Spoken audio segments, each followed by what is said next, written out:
Good morning, and thank you for joining me for this Sunday sermon from Holy Saviour Church in Hitchin.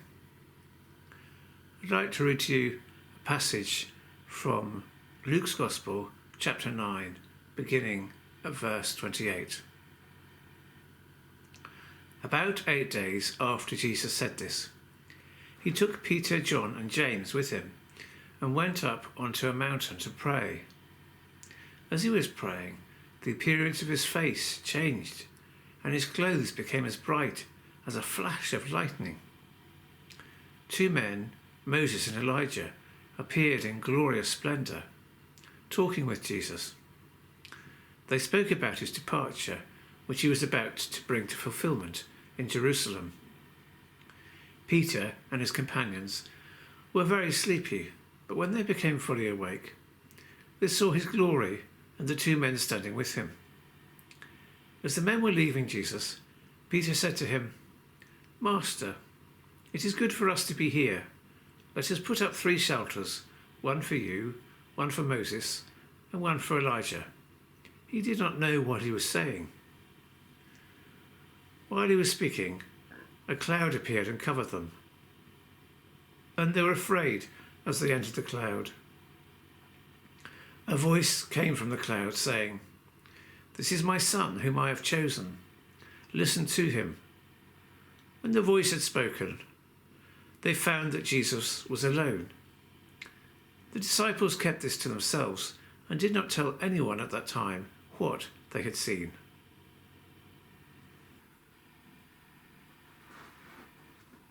From time to time in life, we can experience moments that are, in a sense, glimpses of the glory of God.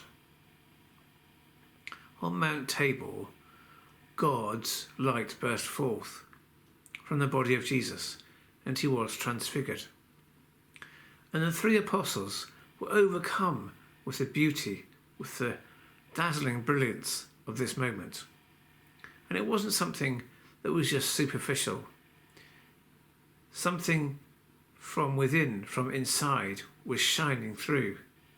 Essentially, God was in Jesus. And you and I also have the splendour of the divine in us, because we are made in God's image. And therefore we too can have our moments of transfiguration. The painter, Vincent van Gogh, once said, "The poorest woodcutter or miner can have moments of emotion and inspiration which give him a feeling of an eternal home to which he is near." Some while ago I read a story of a poor man who was living in Dublin and had been living in a homeless hostel. And he told an account of how one day he was just walking along a street in Dublin, and at a certain point he found himself standing outside a church. And before he knew what he was doing, he'd gone inside the church, and he couldn't recall whether or not he'd said any prayers. But somehow there was a sense that his soul was flooded with light, and his sense of depression lifted, and there was a great peace that descended upon him. And he had a feeling of just belonging on this earth. He felt close to God, and he felt truly loved by God. And the experience seemed to last for a long time, and yet he had a feeling that really it might have only just been a few minutes. But he said he'd gladly give the whole of his life for those few moments. And what made the experience so absolutely wonderful was the understanding, the realisation that he had done absolutely nothing to deserve this. It was just simply a pure gift from God. For one short little moment, he tasted glory. However, when the moment passed, he found himself out on the streets once more, wandering along aimlessly just like he had been. The effect of this experience faded, And though he went back to the church many, many times, he was never able to recapture that moment. And the man wanted to hold on to that experience. He wanted to, in a sense, go back rather than going forwards. He could have used the experience to illuminate the darkness in his life, to go forward more hopefully, more boldly and courageously. Peter makes the same mistake. He wants to stay up there on the mountaintop. He wants to hug and hold on to the blessedness of this moment, of this great experience. He just doesn't want to go back down to the everyday, to the common things again.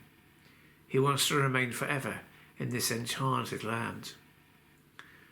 But Jesus summons him to go back down the mountain, to face the future. And that experience was not meant to provide an escape from the struggle that lay ahead, but to help him to come to terms with it, to face it. The hour of light was meant to help him face the hour of darkness. And yet it's also clear that something of the sheer wonder and the delight of that day remained with Peter. It illuminated his life, because many, many years later he wrote, "We were eyewitnesses of his glory on the mountain. A voice came to him saying, 'This is my beloved Son, in whom I am well pleased.'" And you and I can also experience moments of light and of joy.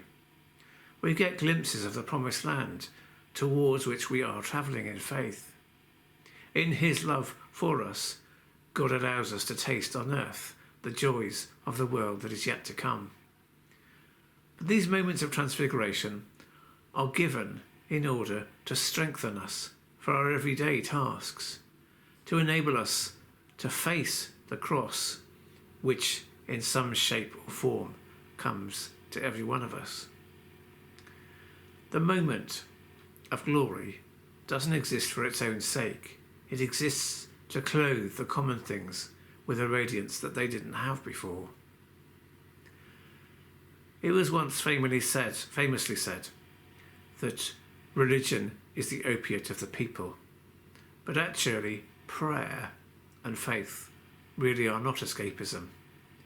Rather, they're meant to help us face life with all of its difficulties and all of its challenges, to embrace the high and the low moments of life, the highest hilltop and the deepest, darkest pit.